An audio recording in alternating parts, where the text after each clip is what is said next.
ang pangako ng Diyos ay hindi nagbabago.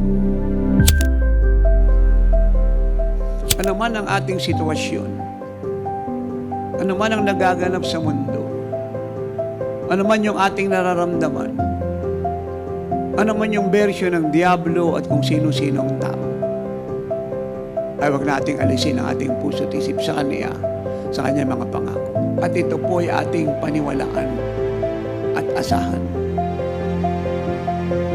Dahil ang mga pangako niya ay totoo lahat. At kung ito po'y totoo, dapat natin siyang asahan. Kaya, rather murmuring, rather doubting, rather worrying,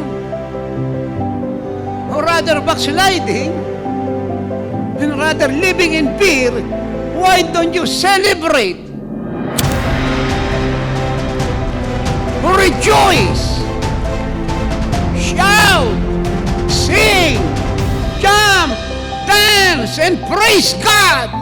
Because God is not a man that He should lie. What He say He do and what He promise He fulfill.